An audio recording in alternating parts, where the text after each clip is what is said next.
Hi, I'm Neil from Board Game Happy, and thank you very much for joining me today for a review of Ghosts of Christmas.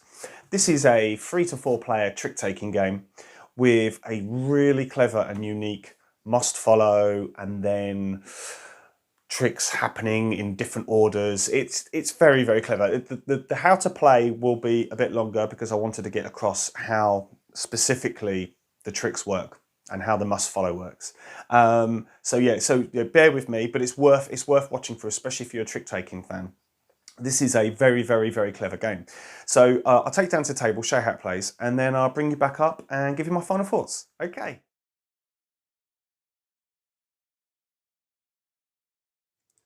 Okay, so this is Ghosts of Christmas set up for a 3-player game. We've removed from the deck the 1s, 2s and 3s. In a 4-player game, they'd be chucked in there, but just for ease of showing you on the table, I'm showing you a 3-player game.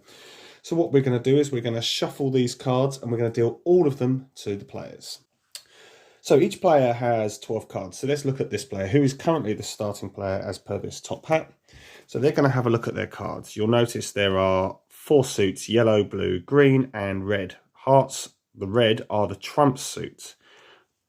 So what we're going to do is, once we've had a look at our cards, we're going to make a prediction in turn order based on the start player and going up clockwise around the table. And to make predictions, we're going to take a number of doors. So let's say this player predicts they're going to get, in total, 4 tricks. And in the base game as it is, you have to get exactly 4 tricks to score any points.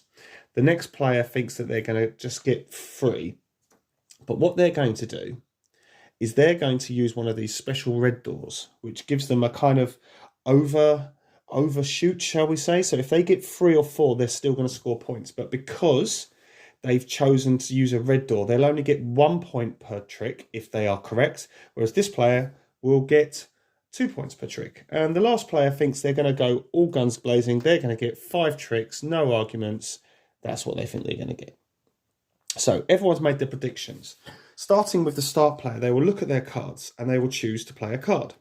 Now they've got a nice 12. 12 is the highest number, by the way, so they're going to take a 12. They want to play this, but first thing they need to make sure that they can play it. So they check the past, the present and the future.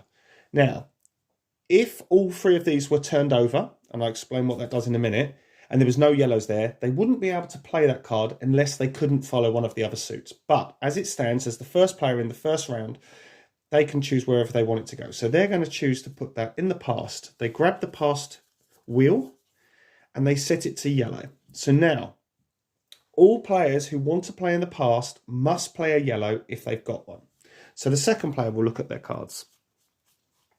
They've only got 1 yellow, so they could play that there. But instead what they're going to do is they're going to take their 12 red, which is, the most powerful card in the game in theory, and they're going to place that here in the present. So they set the present, conveniently already set to hearts, as the trump suit. And then it's the third player's go. So they could either follow what's happening in the past or the present, or they could have a bit of a gamble and start playing cards into the future. But no, what they're going to do is they're going to wait and see what someone else wants to play in the future, and they're going to lose this card. They're quite happy losing with this 4 yellow, and they're going to place it in the past. So it comes back round to the start player again. They can either play a red into the present, or they can start the future off. And they're going to be, once again, let's see what they do. They're going to go for an 11 in the future. So we set the future to that. So for the rest of this round now, which is 3 cards each, players know exactly what they have to follow. And at the beginning of the game, when you have 12 cards in your hand, you're normally always going to be able to follow. This player's going to dump their last yellow card in here. This player now knows that they need red in the present and green in the future. So what they're going to do is they're going to play their 4 red in the present. This player's final go. They're fully aware that they can't win this one. They have to follow suit. Do that. And then last but not least, this player is going to, do you know what? They're going to be brave and brazen. They're going to play their 12 green into the future. And this player's got to play a green, so they just play their 6. Okay. So, We don't need these dials anymore. That is just for the playing of the cards. So what we do is we turn these over. You no longer need these. All you need to know is who's got the starting player hat. Now, this is the lead player. So they are playing a 12 yellow. So what we do is we go around the table to see who played the highest yellow, and that person will win the trick. It turns out to be this player. So all the cards are gathered. This player won one trick, so they take a lovely little wreath, which they hang on one of their doors. So they've done one trick. Fantastic. The next trick commences, and it's red is the lead colour. We go around and we see this player won. So now the start player moves to them. They win the trick. They grab a wreath, goes on there. That card's gone. And then we look to see who played the highest green. They played the highest green. They retain the start player. They get a wreath. And that is the first three hands, the first three tricks of the round. We will keep on playing until all of the cards have been played. So in other words, we will do this another 3 times. And you will see that by the end of the four sets of tricks, shall we call them, you're going to be able to short suits, so you won't be able to follow, you'll be able to trump more often, but you've got it, you're always focusing on, I do not want to win too many more tricks. So for example, this player here only wants to win 1 or 2 more tricks, and they've still got a pretty good hand of cards, so they're going to struggle, whereas this player over here needs 5 more tricks. So you're going to keep on going, and then at the end, let's say for example this player didn't meet their target. This player went over their target. Now this player got their target, and this player over here got exactly their target. So that is exactly 12 tricks, so that'd be great. So what we would do is we would then take off points tally. The pink player gets 0 points, because if you don't hit your target, you get 0 points. The orange player got 4, but he did use a red door, so he gets 4 points. Now, the green player went for 5, got 5, it's 2 per trick, they are on 10 points.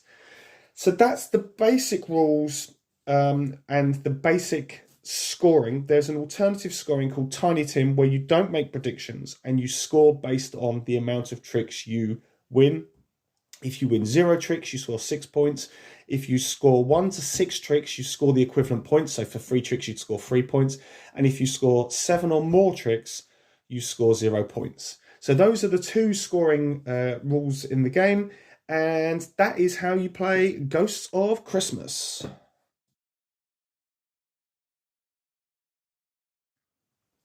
Let me talk about some of the components here. So this is the obviously the standard version of the game. I believe there are some like deluxe bits and bobs. I've not seen them, because this version of the game is absolutely fantastic. These spinners are great. The scoring chart's fantastic. If you don't want to have it that way, you can have it that way. These little doors and reefs are fantastic. The card quality is actually really good. I've not started to see anywhere yet, which I'm really, really pleased with. So the card quality seems really good. I like the artwork on it, the silly pictures. Yeah, the production is actually really, really good. Now, the rule set, as per all of these small all-play games, is really, really small. And I have played a lot of trick takers, and I didn't find this a problem. If you were coming into this, well, 2 things. If you were coming into this not really used to trick takers, I think, number one, the rules are going to blow your mind.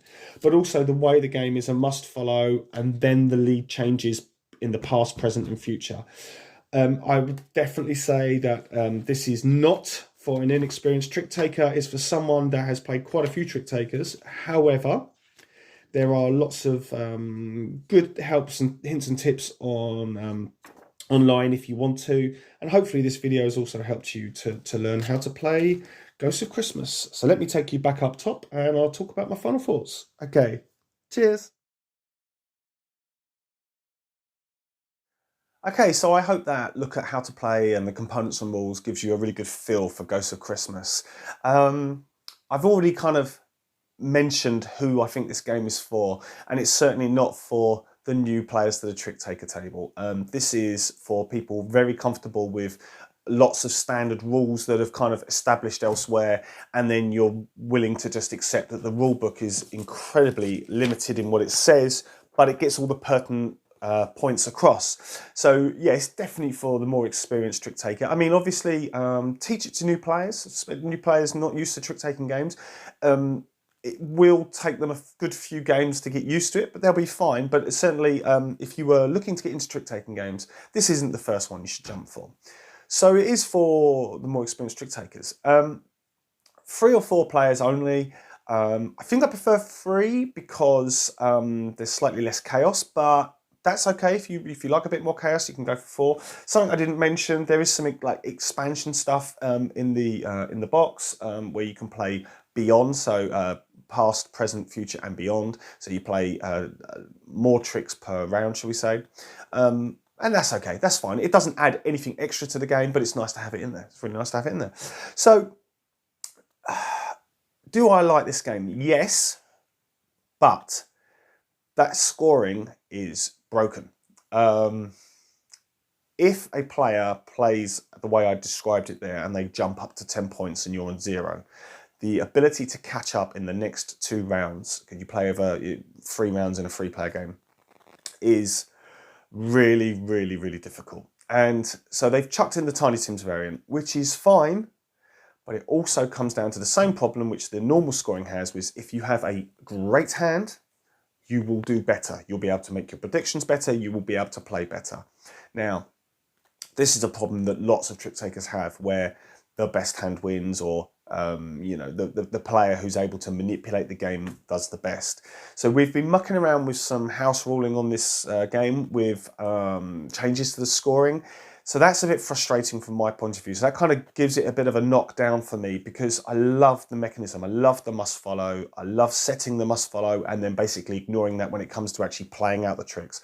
I think that's absolutely genius. And we're mucking around with, you're going to score points for each reef you get, but you're then going to get bonus points if you're spot on, and you'll lose some points if you are away from where you were. So for example, if I was going for 4 tricks and I only got 3, I would get my 3 points for my tricks minus 1 because I was 1 off, so it'd be 2 points, which means you're still getting points on the board and you're not getting constantly punished for not getting your exact tricks. Now, lots of games do exact trick taking mechanisms, but this one feels very, very unique. So on that aspect, yes, I am recommending it. So I'm kind of all up and down all over the place at the moment.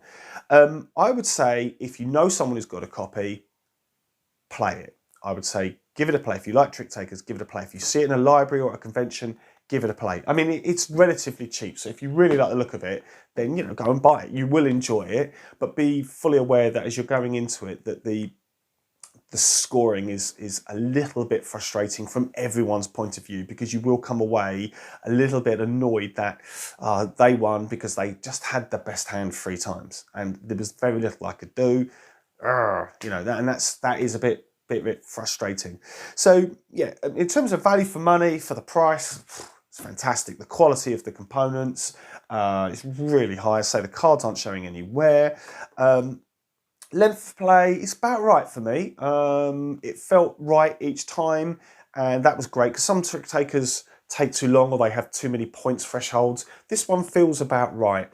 So that's absolutely fine. So yeah, I would say this is a play it if you see it. Give it a play if you see it. If you like trick takers, you like weird and wonderful trick takers, give this one a go. It's definitely going to stay in my collection because I really like it, and we're going to muck around with these house rules and see whether or not the game becomes a more competitive game. And I think it will. I'm hoping it will.